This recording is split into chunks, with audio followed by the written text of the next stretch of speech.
Namasté Swami. Namasté Brendaji. Quand tu donnes des conseils, on te répond parfois « je vais essayer ». Comment est-ce que tu interprètes cela et qu'est-ce que tu en penses? Ben, je vais essayer de te répondre le mieux possible. En fait, oui, ça c'est un très très très mauvais départ quand on dit je vais essayer. Et généralement quand on dit je vais essayer, on ne va pas y arriver. Surtout dans le cheminement spirituel, ça c'est réglé. Hein. Pour autre chose, ça demande à voir, mais dans une démarche spirituelle, c'est plié. Je vais essayer, ça veut dire qu'il ne va rien se passer du tout. Parce que pour vraiment cheminer, il faut faire plus qu'essayer, il faut faire plus que le faire, il faut transcender. Donc j'imagine, essayer, on est loin de la transcendance. Donc c'est un mauvais départ. Quand on veut vraiment y arriver, il faut le faire. Il faut y aller, il faut se décider. Pas je vais essayer, je le fais.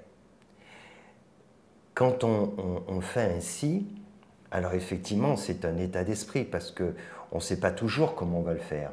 Et dans une démarche spirituelle, on ne sait pas du tout comment on va faire, mais ce n'est pas ça le problème. Les moyens viennent après, mais ils ne peuvent pas venir si on dit « je vais essayer ».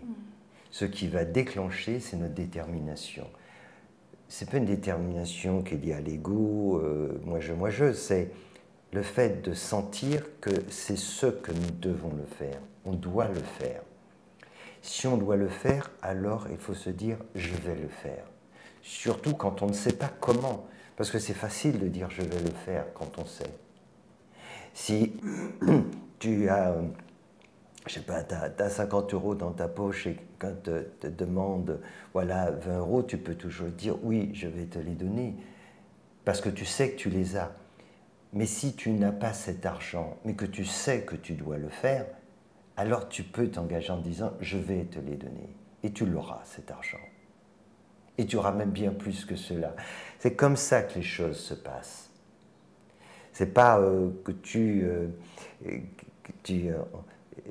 voilà, en train de fantasmer, ça n'a rien à voir. Et donc, je vais essayer, c'est le plus sûr moyen de ne pas y arriver. Donc je recommande vraiment voilà, à tout un chacun d'être très attentif. Parce que ce n'est pas que des mots, c'est une attitude. Et ça fait une vraie différence.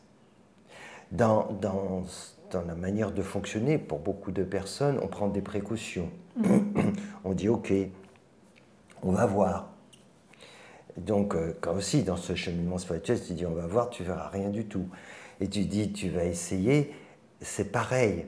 Tu te donnes la possibilité de ne pas y arriver. Oui. Quand tu fais une démarche spirituelle, il ne faut pas se donner la possibilité de ne pas y arriver. Sans que ça soit l'ego. Tu vois ce que je veux dire? Oui. Mais ça va même encore plus loin, parce que c'est pas seulement de se dire je ne sais pas, je vais le faire même si je ne sais pas comment le faire, c'est je vais le faire même si je ne sais pas si je peux le faire. Ça va encore plus loin. Oui. Je vais le faire parce que je sens que je dois le faire. Voilà, je dois le faire et en réalité, à un moment donné, ce que tu dois faire, tu ne peux pas le faire. Mais c'est là que tu dois le faire. D'accord. Donc là, on est vraiment dans la transcendance. Tu comprends ce que je veux dire? Oui. C'est-à-dire que c'est pour ça que si on se fait essayer, ça ne fait pas. Il faut y aller vraiment. Y aller vraiment. Et à un moment donné, tu réalises que ce que tu dois faire, ben, tu ne peux pas. Est-ce qu'une chenille peut se mettre à voler comme ça C'est juste pas possible. Pas possible telle qu'elle est. Alors il faut vivre cette transformation, c'est la transcendance. Mais l'autre en toi, c'est pas seulement qu'il peut le faire, c'est qu'il l'a déjà fait. C'est ça. Je crois que c'est une belle méditation. Namasté. Namasté.